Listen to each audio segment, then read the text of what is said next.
Assalamualaikum, hai selamat pagi anak-anak Mustika semuanya. Gimana kabarnya hari ini? Semoga kalian semua sehat dan baik ya. Oke, di masa pandemi sekarang kasus lagi meningkat. Jadi Miss ingatkan kalian untuk tetap berada di rumah ya, dan menjaga prokes kalian ya nak ya. Oke, hari ini Miss Dika akan belajar TIK. Jadi untuk TIK ini di bab baru ya. Kemarin kita sudah selesai di bab sebelumnya ya, tapi sebelumnya silakan berdoa dulu menurut agama dan kepercayaan masing-masing. Berdoa dimulai. Berdoa selesai. Oke, nah untuk TIK kita ada di bab baru ya, di bab 4 tepatnya ya. Nah, kita akan belajar tentang konsep dasar pemrograman ya. Jadi kita akan belajar tentang konsep dasar pemrograman. Oke. Kita akan ada KD yang akan kita capai, yaitu KD 3.4 mengidentifikasi konsep dasar pemrograman ya, dimana tujuannya hari ini juga misalkan menjelaskan algoritma sebagai dasar pemrograman. Oke, silakan buka bukumu halaman 98 dan 99 ya.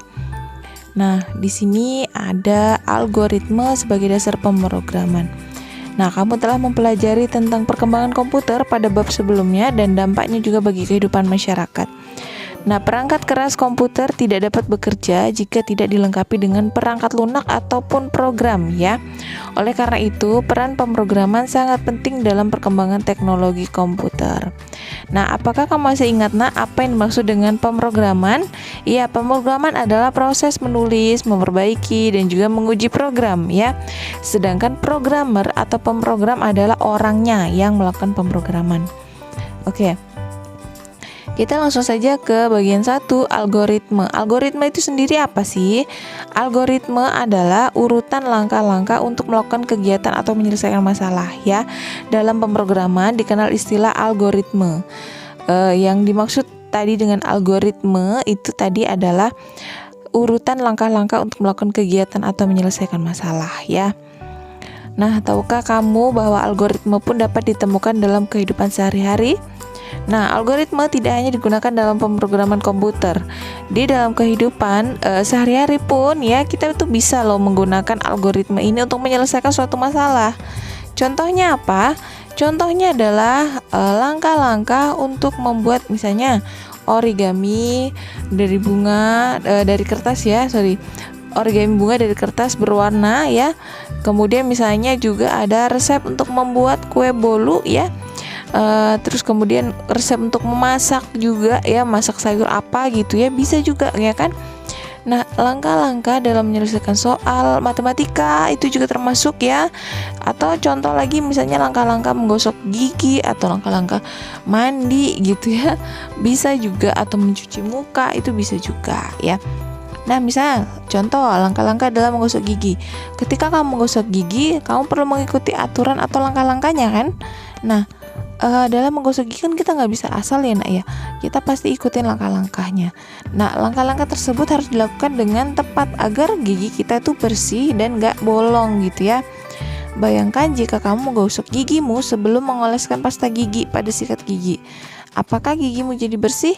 Ya enggak ya. Cuma kalau misalnya kita gosok gigi nggak pakai pasta gigi, pasti sakit lah giginya ya, gusinya ya nak ya.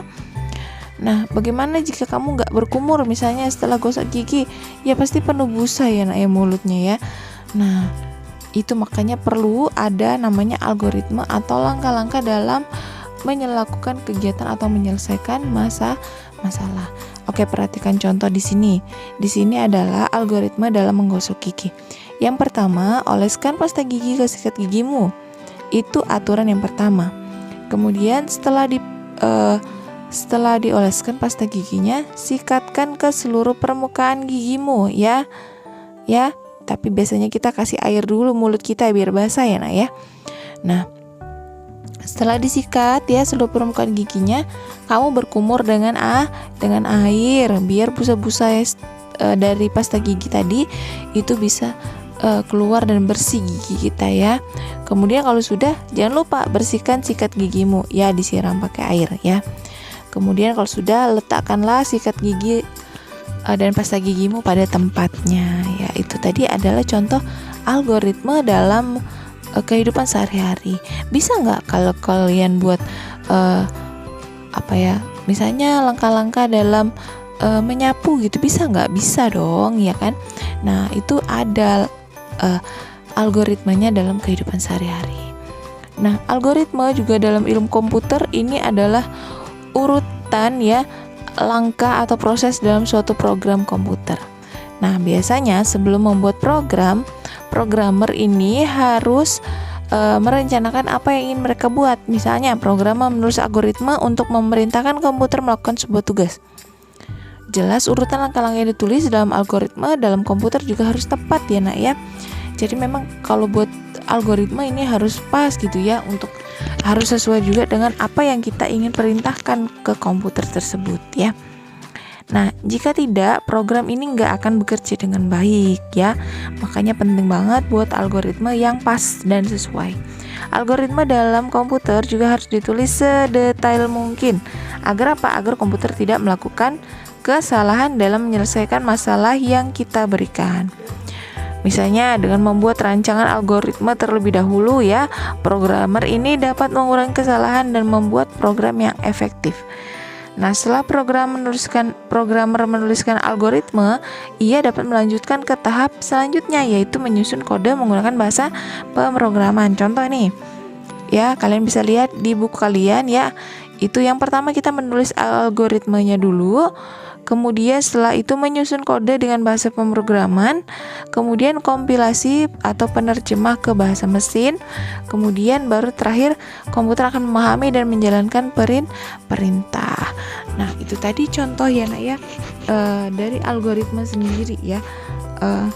Kayaknya gampang ya nak ya kalau untuk yang kehidupan sehari-hari, tapi kalau untuk pemrograman ini memang agak sulit ya nak ya, agak sulit karena memang harus ahli IT dulu kamu baru bisa mengerjakan algoritma untuk komputer. Oke?